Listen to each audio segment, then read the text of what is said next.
So after over a year, the return of Rashee Rice is officially upon us, and it's safe to say that the Chiefs, who were already starting to look scary without him, just got better in time for a divisional game against one of their greatest rivals in the Raiders. So I'll talk about what that means for this offense, Andy Reid's most recent comments about Josh Simmons, take a look at this upcoming game against the Raiders, and more. But first, how about those? All right, so week 7, the matchup is going to be the Raiders traveling to Arrowhead to take on the Kansas City Chiefs at noon. A pretty rare noon game for the team as well as us fans. In fact, noon games are so infrequent for the Chiefs and their players that Mahomes said this week during his presser, they're going to have to make sure they don't come out flat or start out flat, and they need to have urgency from the jump. They've struggled with that during some noon games in the past. It's just kind of spoiled champagne problems, really, where they're more used to primetime or 3:30 games over that early noon slot. This will be their first noon game of the season, believe it or not, with the only others being week 12 against the Colts. And then they'll have back-to-back noon games weeks 15 and 16 to take on the Chargers and the Titans. This Raiders team, they're in an interesting place. They brought in Pete Carroll, traded for Geno Smith, drafted Ashton Jeanty, among other things. I thought they would start out a little bit better, but things haven't really gone according to plan here. The Raiders, they beat the Patriots week 1, a solid win for sure because the Patriots are looking good, right? But then they lost 4 straight games to the Chargers. They got blown out by the Commanders. Then they lost to the Bears and got obliterated 40-6 by the Indianapolis Colts before they did snap that 4-game losing streak just last week against the Tennessee Titans. Okay, they're not a great team by any stretch of the imagination. After that game, their head coach Brian Callahan actually got fired, but they did have a good game, okay? So a win is a win in the NFL. We know that. They sacked Cam Ward 6 times, forced a couple of fumbles during that, and they won the turnover battle for the first time in a game all season. That's probably the biggest story surrounding this Raiders offense. Geno Smith leads the NFL with 10 interceptions. Multiple of the picks that he's thrown, by the way, have come when he wasn't even facing pressure. It's just been bad mental errors for Geno. He's just making the wrong decision or throwing bad passes, and that has cost his team several games. The turnovers have forced their defense to defend starting in their own territory way too many times, and that instantly puts their backs up against the wall. To make matters worse for the Raiders offense, they don't have their incredible tight end, Brock Bowers, who will most likely be out of this one with a knee injury. He's been out for a couple of weeks now, and I don't think that's going to change. And then wide receiver Jacoby Myers, he will most likely also be out for this game as he's dealing with an injury. That's what they're saying, but he has also been swirling around trade rumors, so you don't want to play a player if he's going to be traded. Anyway, remember those 2 names, Brock Bowers and Jacoby Myers, because they are important when reflecting on the recent past. Before I get to the defense and several other important things to consider, even though the Chiefs are 12-point favorites with basically everybody picking KC to win, this is a divisional game, and the Raiders have honestly played the Chiefs close during their last 3 matchups. In fact, all 3 of those games have ended in 1-score affairs. Everyone remembers that Christmas loss in 2023, an absolute train wreck of a game where the Chiefs offense gave up a pick 6 and a fumble, scoop, and score on back-to-back plays, which helped the Raiders win the game despite Aiden O'Connell not completing a single pass in the second, third, or fourth quarter. Absolutely disgusting work and the worst Christmas present I've ever seen in my entire life. But back in November of last year, okay, we always focus about that Christmas game, but we often forget that back in November of last year, the Raiders were in field goal range late in the fourth quarter, trailing only by 2 points. Aiden O'Connell was leading what looked to be a potential game-winning drive. He went 7 plays for 54 yards, and they were all the way up to KC's 32-yard line with 15 seconds left. But on that 3rd and 3, there was some sort of miscommunication on the timing of the snap that resulted in a fumble, thank God, recovered by Nick Bolton, and that set the Chiefs up with a last-second win by 2. A miserable win, but a win is a win, and that was one of many grueling 1-score W's for the Chiefs last year. Mahomes was also sacked 5 times in that game, and the offense was 1 for 5 in the red zone, which played a pretty big role in them only managing to put up 19 points. Butker was injured at that time, and Matthew Wright made 4 of his 5 field goals and his lone extra point.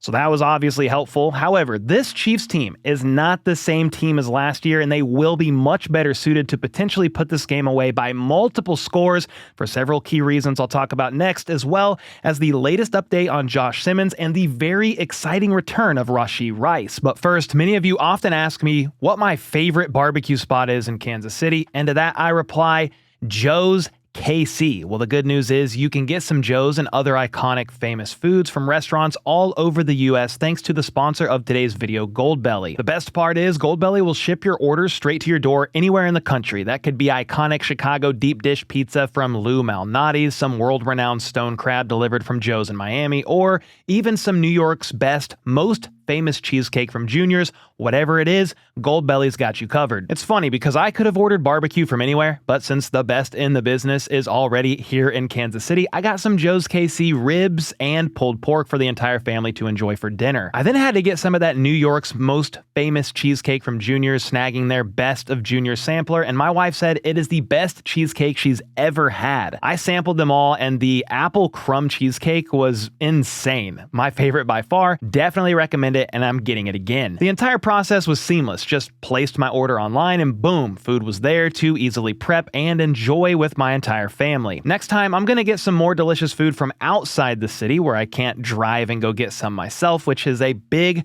benefit of Goldbelly for the next holiday because there's so many places to choose from that I haven't yet tried. So if you are looking for that perfect gift for everyone on your list or want to impress your friends and family with an epic meal and take the stress out of hosting this season, go to goldbelly.com and get 20% off your first order with promo code HBTC. All right, so this year, this is not the same Chiefs team the Raiders will be facing. Obviously, the Raiders aren't either, but probably in a worse way. I've already mentioned that Geno is struggling and leads the league with 10 interceptions. Then both Brock Bowers and Jacoby Myers most likely won't be playing, and that's important to note because last year in that close game that resulted in a last-second fumble Chiefs win, Brock Bowers had 10 catches for 140 yards and a touchdown. Then Jacoby Myers had 6 catches for 97 yards. That's nearly 240 yards of offensive production last matchup.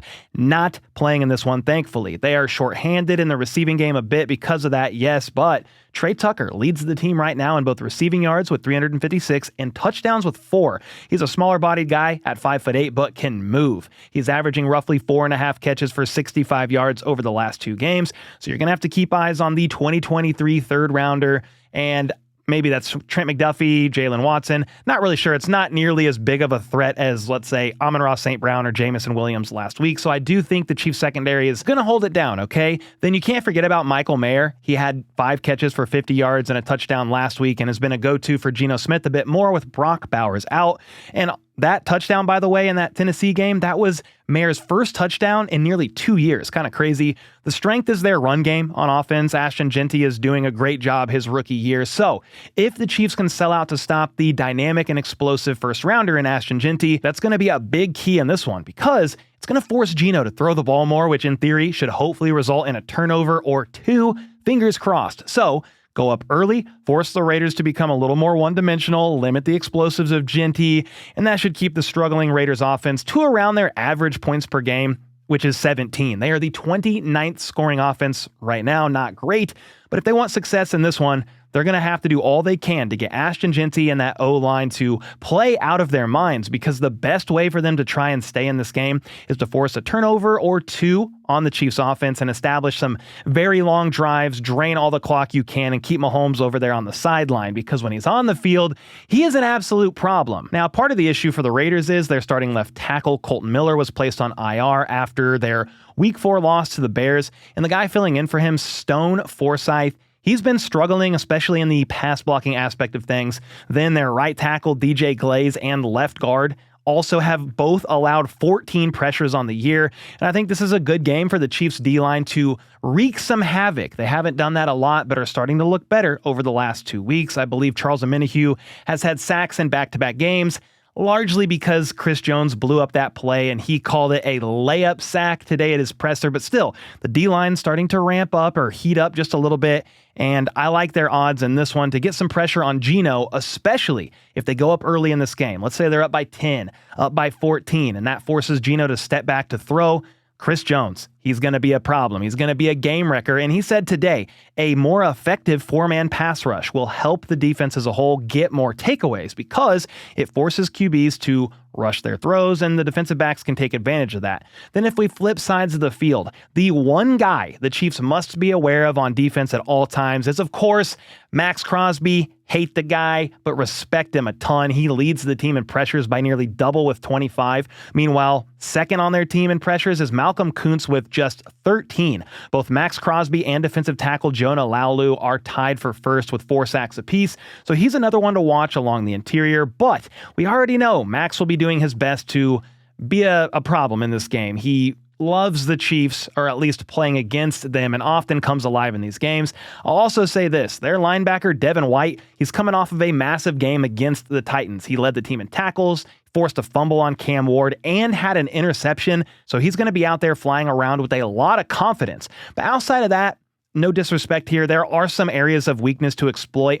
In the secondary, they are bottom 8 in third down conversions allowed, but keep an eye on this name, Caillou Blue Kelly. He is a target this guy in the secondary. He's allowed a team-high 396 yards when targeted. That's double anybody else on the roster. All in all, I'm not ultra concerned about this Raiders defense, mainly because of how this Chiefs offense has looked over the last 3 weeks, and the fact that the Raiders defense plays zone coverage at one of the highest rates in the league. Meanwhile, Mahomes leads the NFL in dropback success rate against zone and is second in EPA when facing that coverage. That is helped by the fact that the Chiefs offensive line looks way better this year, mainly the left tackle spot.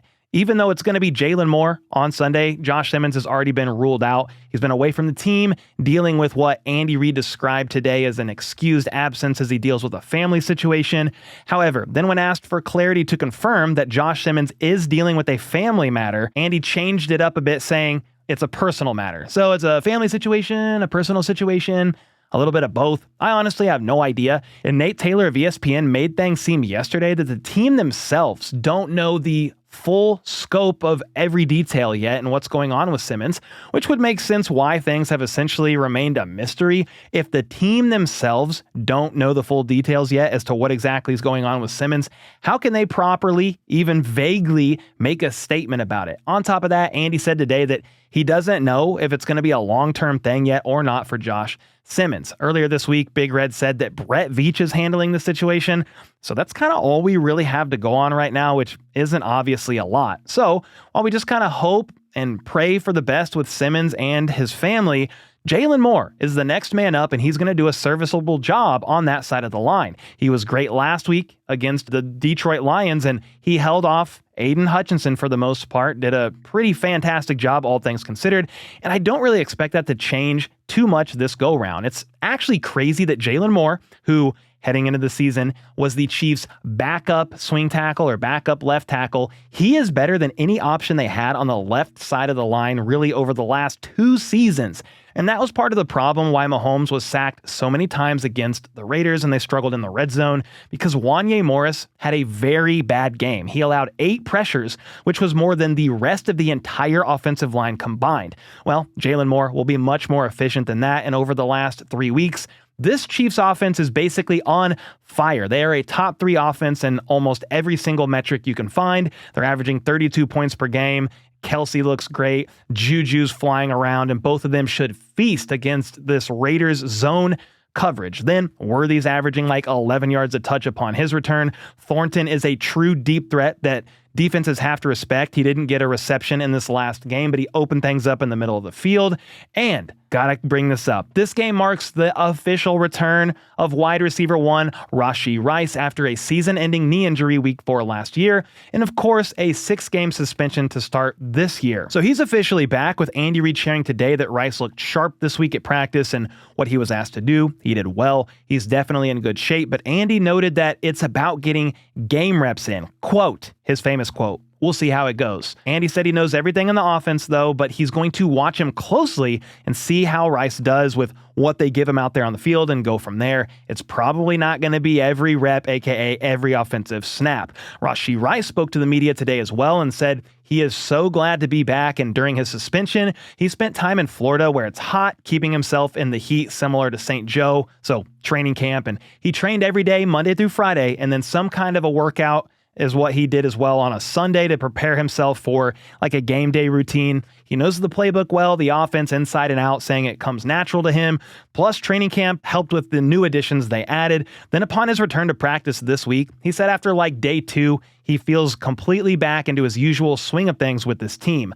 Over this past year-and-a-half journey, Rice has been through a lot. He's learned a lot, but is back and ready to go. Quote, "I've been looking forward to this for 380-something days now. It's been a long time coming, and the time's finally here." Well, I will say this. The return of Rashee Rice certainly is not going to hurt one of the best offenses in all of football over the last 3 weeks.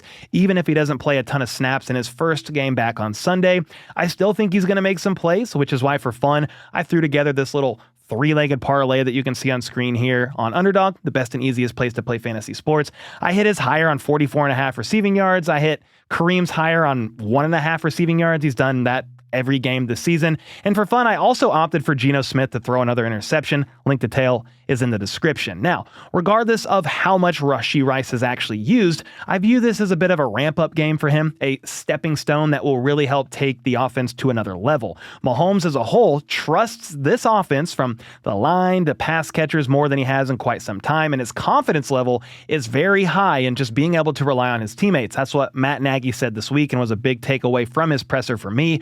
Well, that's why, with home field advantage on their side to help further complicate things for the Raiders offense, I think Mahomes, when he has the ball, is going to tee off against that Vegas defense, and this should be a multi-score win. Again, they can't have the turnovers. You can't allow Vegas to hang around and do something dumb like they did against the Jags on Monday Night Football. 13 flags for 110 yards, an awful pick six, all that ugly stuff. So if you can play clean, sound football, I really think this game ends something like 30-17. Chiefs win by 13 in a score that matches their game last week against the Lions. But I wouldn't even be surprised if that last touchdown from the Raiders came in garbage time. Of course, I could be wrong, and you absolutely can't just sleepwalk past this team. They're a division rival that spans decades, one of the biggest, best rivalries in all of football. And then again, divisional games can get weird.